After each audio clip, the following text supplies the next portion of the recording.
23 বছর বয়সী ইয়াও চুনপেংয়ের গল্পটি অন্য সবার মতো না।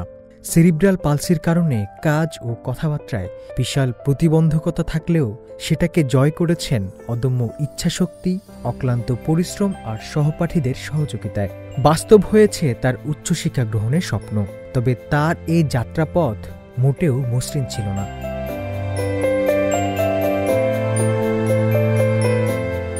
2020 সালের কথা। জাতীয় পর্যায়ের কলেজ ভর্তি পরীক্ষায় চমৎকার ফলাফল করেন ইয়াও। এরপর ভর্তি হন নানচিংয়ের চায়না ফার্মাসিউটিক্যাল ইউনিভার্সিটিতে।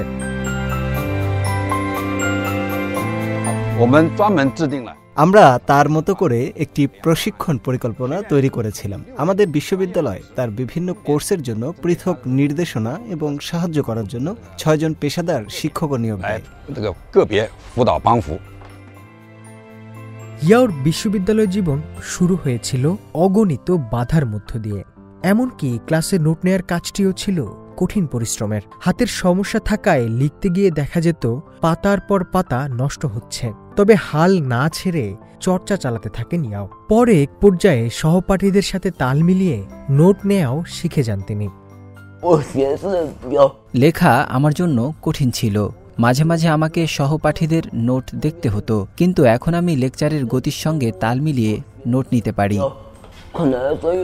হুইলচেয়ার নির্ভর থাকায় ইয়াওকে দৈনন্দিন জীবনেও পড়তে হয় নানা সমস্যার মুখে।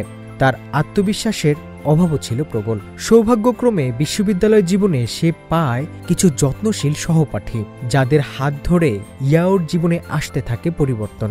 জটিল পড়াশোনাও হয়ে যায় সহজ।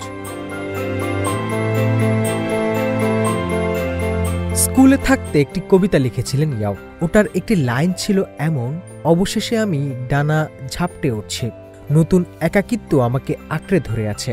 কিন্তু চায়না ফার্মাসিউটিক্যাল ইউনিভার্সিটিতে সেই একাকিত্ব গ্রাস করতে পারেনি।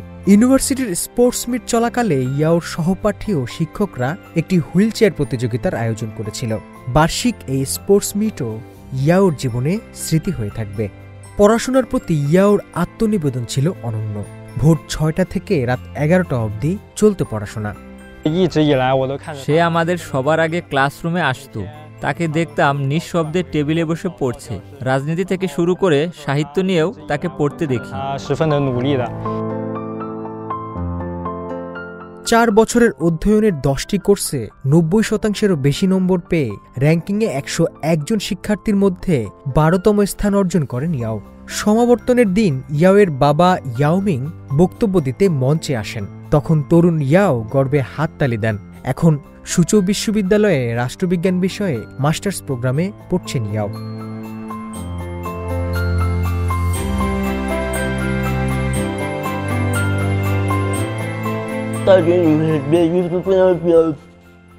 বিশ্ববিদ্যালয় জীবনে অনেক সশৃঙ্খলার প্রয়োজন। অন্যদের তুলনায় আমাকে একটু বেশি চেষ্টা করতে হবে, তবে আমি মনে করি আমার জন্য সহজ হবে এমন একটি পদ্ধতি খুঁজে পাব।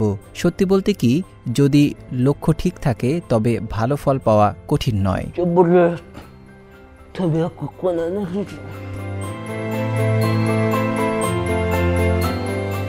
আপাতত তার লক্ষ্য পিএইচডি ডিগ্রি পাওয়া, আর তা সম্পন্ন করে ইয়াও চুনপেং দেখাতে চান ধৈর্য ও অধ্যবসায় থাকলেই স্থাপন করা যায় অনন্য এক নজির। হোসনে মোবারক সৌরভ, সিএমজি বাংলা।